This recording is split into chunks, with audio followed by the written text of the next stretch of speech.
Bueno, tengan ustedes muy buenas tardes. Mi nombre es Eduardo San Román. Yo dirijo la unidad de terapia intensiva de adultos del Hospital Italiano. Y en esta oportunidad vamos a hablar de COVID-19. En realidad, lo importante es definir lo siguiente. No somos expertos en COVID, pero sí somos expertos en medicina crítica. Y también somos expertos en enfermedades virales en medicina crítica. ¿Qué les quiero decir con esto? Que COVID es una enfermedad viral más que ataca a un paciente que si tiene comorbilidades o es un mayor en edad, puede tener problemas. Pero si no, es un paciente que es tratable y con una evolución habitual para una enfermedad viral de las que vemos comúnmente en terapia intensiva. Esto quiere decir que si el sistema de salud no se satura, los pacientes tienen altas chances de sobrevivir. Por supuesto que aquellos que hacen un distrés severo tendrán la misma mortalidad que tiene el distrés grave en otras patologías. Dicho esto, quisiera charlar con ustedes algo que tiene que ver con la actitud del profesional en este momento, en estas circunstancias. Eso significa que es un momento muy disruptivo, COVID, porque verdaderamente una de las cosas que más pasan, ya la vamos a ir charlando, es el aislamiento al cual el individuo está impuesto o se le ha impuesto, justamente por esto del contagio. Y ese aislamiento genera un montón de conductas y de cosas que nosotros habitualmente hacemos con otros pacientes y con estos pacientes no. Entonces, la segunda advertencia es que muchas de las evoluciones desfavorables tienen que ver con esto de disruptivo que ha sido tratar o que es tratar a estos pacientes por el temor que hay en el equipo de salud, por el temor que hay en las familias y por la dificultad de poder seguir haciendo la medicina que veníamos haciendo normalmente. Es decir, todo se trastorna.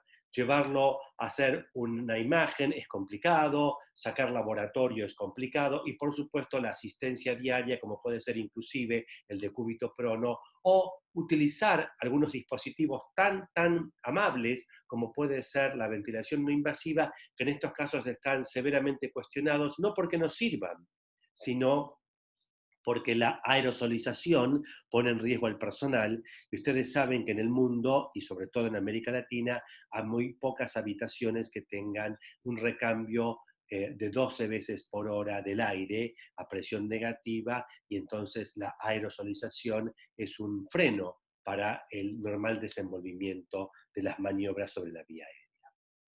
Dicho esto, vamos a dar un pantallazo de qué es lo que nos trae esta enfermedad viral. Y como dice este gráfico, en realidad hay 4 posibilidades de evolucionar. Una sin síntomas, y ustedes lo saben perfectamente, porque está lleno de pacientes que son portadores, digamos, sanos o que no están padeciendo la enfermedad y donde la respuesta inmune es realmente importante y por eso justamente en los más jóvenes es donde mejor pronóstico tiene. Otra que tiene moderados síntomas, ahí vemos que ya suma esto el 55% de los pacientes, pero entonces estamos ya en un 85% donde no se van a morir y no les va a pasar nada. ¿Tienen síntomas? Sí, por supuesto. Algunos de ellos van a necesitar ser institucionalizados, es decir, atendidos en hospitales, pero no va a pasar a mayores. El problema empieza cuando hay síntomas severos que están todos vinculados a la insuficiencia respiratoria y también a fenómenos hematológicos. Bueno, este grupo, que es un 10%, sí necesita ser hospitalizado en áreas cerradas y de ese grupo, otro 5 a 10% va a necesitar máxima intensidad de tratamiento que incluye la ventilación mecánica y son los que más se morirán. No sabemos verdaderamente cuál es la mortalidad final. Ahí hay un número mágico que ustedes están viendo que dice 50%. Yo no estoy seguro que sea así.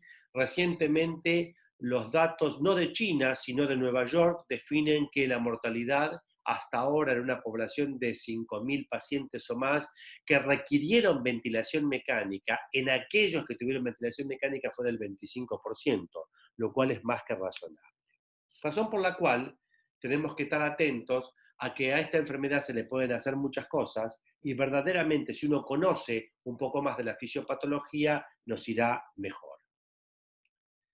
Eh, Todo esto de los virus no es una cosa que un intensivista esté familiarizado en cuanto a lo que puede hacer la patogénesis, porque eso es biología molecular de alta gama y esta biología molecular cada vez nos llega más a los intensivistas. Digamos, no hay nada más biológico molecular que la sepsis, pero del otro lado, son pocas las cosas que nosotros todavía estamos dosando o trabajando clínicamente con una herramienta de biología molecular y sepsis a la vez. Bueno, esto parece que nos ha anticipado y de alguna forma al anticiparnos nos ha colocado, digamos, en una nueva era, donde la biología molecular cumple un rol fundamental. Entonces, una cosa importante a tener en cuenta es cuándo hay mala evolución y cuándo hay evolución favorable. Bueno, definitivamente, y por esto tiene que ver la fragilidad y por esto tiene que ver la edad. La evolución inadecuada es una evolución que está vinculada, acá lo vemos, a una viremia sostenida, miren la flecha, viremia sostenida en el tiempo, y donde hay un abrupto elevación de interleuquinas o marcadores inflamatorios, que son en definitiva los que van impactando con el pulmón u otros órganos claves, y luego cómo células que nos defienden, como las células T o las células B, realmente no solo que no nos defienden, sino que están en menos. Ustedes saben que uno de los datos de laboratorio más persistentes y de peor pronóstico es la leucopenia. Bueno, del otro lado, si el individuo tiene buena evolución, la viremia rápidamente podrá ser vencida en los primeros 5 días de la enfermedad, porque tanto las células T como las células B van a actuar adecuadamente y el nivel de interleuquinas, es decir, estas sustancias tan agresivas, va a ser mucho menor. Esa es la diferencia entre el que evoluciona mal y el que evoluciona bien. Es un fenómeno claramente inmunológico. Entonces, la primera advertencia es que esto es idiosincrático. O sea, nosotros no sabemos previamente quién se va a cumplir, perdón, no a cumplir, sino a establecer con mala evolución o buena evolución, aún siendo jóvenes, porque dependerá de la respuesta inmunitaria. Por supuesto que cuanto más joven es un individuo, difícilmente evolucione de esta forma, y sí evolucione con un rápido clearance del virus. No hay nada nuevo bajo el sol. Es decir, COVID-19 es una lesión pulmonar primaria de un virus que ataca y entra a la célula a través de un receptor específico, que es el ACE2, no importa el nombre, y interactúa con las células pulmonares, comienza la replicación viral. Ustedes saben que la replicación viral es rapidísima, es enorme, y del otro lado, que la replicación viral está presente, comienza la diseminación del virus hacia el sistema o activando el sistema inmunológico. Una breve referencia al ACE2. Hay toda una historia reciente de que aquellos pacientes hipertensos son los que peor les va y entonces si tienen o no que tomar la medicación antihipertensiva, porque la medicación antihipertensiva, muchas de ellos son inhibidores de este receptor ACE2, que está también, por ejemplo, en el riñón, pero también en el pulmón, y entonces como estaría bloqueado este receptor por medicamentos como el losartán, por ejemplo, inhibidores de la enzima de conversión o del receptor de la enzima de conversión, habría una upregulation, es decir, al estar receptores bloqueados, habría más receptores ávidos, entonces, como respuesta, y por eso les iría peor. Bueno, nada de eso está demostrado. Lo que se sabe es que la hipertensión arterial es un signo de mal pronóstico porque está presente en casi el 80% de los pacientes que padecen COVID-19 y van a terapia intensiva, porque esa población es mayor y la población mayor es mayoritariamente hipertensa. Dicho esto, lo que sigue es un distrés clásico, con infiltración de linfocitos, si hace síndrome hemofagocítico con histiocitos y con la presencia de membranas hialinas, que son las que trastornan definitivamente la oxigenación. Entonces, lo que tenemos que tener presente es que no deja de ser un distrés clásico. Más adelante vamos a ver que este distrés clásico tiene dos variaciones que ya van a ser apuntadas oportunamente. Vamos a repasar un poco otra situación importante que tiene que ver con los receptores. Dijimos recientemente, estos receptores son los que intervienen en la cadena renina-angiotensina-aldosterona. Y dijimos también que si eran amputados por una medicación, podía haber upregulation, lo cual de ninguna manera está probado, e insisto, no tenemos por qué suspender la medicación antihipertensiva. Pero una cosa importante es que si estos receptores justamente actúan en la cadena renina, angiotensina, aldosterona, lo que hacen es retener fluidos y entonces aumentar de esa forma la dificultad respiratoria por edema de pulmón también cardiogénico. Más adelante y en breve vamos a ver que una parte de las lesiones de este virus tiene que ver con lesión también primaria miocárdica. Pero un camino para tener una lesión de encharcamiento de fluidos es este receptor que comparte, digamos, con todo el sistema renina, angiotensina, aldosterona. Una breve mención, ya que hablamos de biología molecular, en relación a la vacuna. Miren, no tengamos tanta esperanza en la vacuna ya. Las vacunas tardan muchísimos cientos de miles y millones de dólares en poder hacerse, y además en la investigación, y además mínimamente 2 años para los testeos que tienen que ver con la seguridad. Por supuesto que habrá poblaciones de máximo riesgo que se vacunarán con menos seguridad, pero lo cierto es que aquellos que van a ser vacunados con seguridad va a ser dentro de año, año y medio, una vez descubierta la vacuna. Así que todavía no hay que tener muchas expectativas y esperanzas. Lo importante, repito, es no saturar el sistema de salud para tener chances razonables de poder ser tratado. Acá es un ejemplo de cómo sería esta vacuna, ¿no es cierto? Una manipulación de genes del coronavirus toma los genes del coronavirus para hacer los antígenos de superficie que van a ser transportados a un virus que no sea letal, y entonces va a convertir ese virus en un virus tipo coronavirus para que el sistema inmunológico lo pueda detectar y generar los anticuerpos correspondientes, pero no va a estar el coronavirus involucrado, sino solamente sus antígenos. Vamos a repasar un poco las fases del distrés. Las fases del distrés. El distrés tiene una fase exudativa, una fase proliferativa y una fase fibrótica. Lo mismo va a pasar en COVID. Lo que pasa es que quizás los tiempos son diferentes, son un poco más acelerados. Y en algunos estas tres fases no se completan totalmente. La fase exudativa se caracteriza por edema.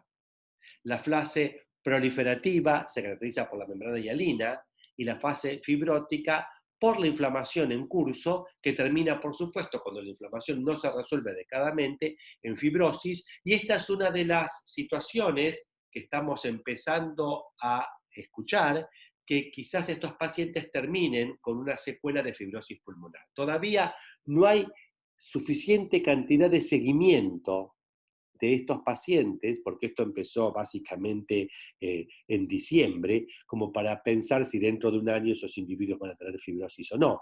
También recuerden que el distrés clásico tiene fibrosis como secuela en muchos de estos. Bueno, si nosotros hiciéramos una biopsia en cada uno de estos estadios, esto no es de ninguna manera COVID, esto es un estudio de la Mayo Clinic hecho en una gran base de datos de pacientes que fallecieron en distintos estadios de distrés y por eso se armó esta publicación. La biopsia de la etapa exudativa es muy poca membrana hialina y mucho infiltrado mucho infiltrado de polimorfonucleares, que después van a dar lo que sigue, que es la inflamación propiamente dicha, donde la membrana hialina es mucho más ancha y entonces no permite que los capilares puedan reaccionar con los alvéolos y hacer la transferencia de gases, y como vemos ya el pulmón se va poniendo cada vez más rígido, y si hiciéramos una biopsia en la etapa fibroproliferativa, vemos que los alvéolos están totalmente atrapados por mallas de fibrina que hacen de esto un pulmón pesado e inventilable como evolución definitiva y fatal. ¿Qué ha pasado en los pacientes con COVID que fallecieron? Importante saber esto. Lo que les voy a mostrar ahora es aquellos pacientes que tuvieron COVID pero fallecieron, es decir, a los que definitivamente les fue peor. Bueno, vamos a ver qué es lo que demuestran las anatomías patológicas. El pulmón tiene edema y hemorragia. El pulmón tiene edema y hemorragia. Hay dilatación ventricular generalizada a predominio del ventrículo derecho, con rectificación del septum, lo cual habla de disminución de la complacencia del lado izquierdo del corazón, lo cual significa caída del volumen minuto. Algunos dicen que esto es acción directa del virus, miocarditis. Muchos dicen que es poco probable, por lo que mostró la anatomía patológica. Ahora lo vamos a ver. Otros dicen que es directamente la acción de las interleuquinas tóxicas sobre el miocardio. Y una cosa novedosa en esta enfermedad es que hay una mayor tendencia a la coagulopatía. Entonces hay trombosis pulmonar periférica, tal cual como les estoy mostrando aquí con las flechas en este momento. Y también se han relatado casos de trombosis de grandes vasos pulmonares. Vamos a hablar un poquito más adelante de la implicancia que tiene esto. Entonces, es una enfermedad compleja que completamente lesiona gravemente a quienes les va mal, tanto al pulmón, en su fase pulmonar, tejido pulmonar, en su fase vascular, tejido pulmonar, como vascular, como al miocardio. Un poco más de los mismos pacientes previamente, de COVID, tienen daño alveolar difuso, o sea, definitivamente es distrés, hay infiltración de linfocitos, hay megacariocitos intravasculares, hay trombos de fibrina, hay fibrina extracelular, es decir, se comporta clásicamente como un daño alveolar difuso distrés, y eso lo tenemos muy presente al momento del tratamiento. Después, con mayor o menor injerencia, digamos, en el sistema vascular y endotelial.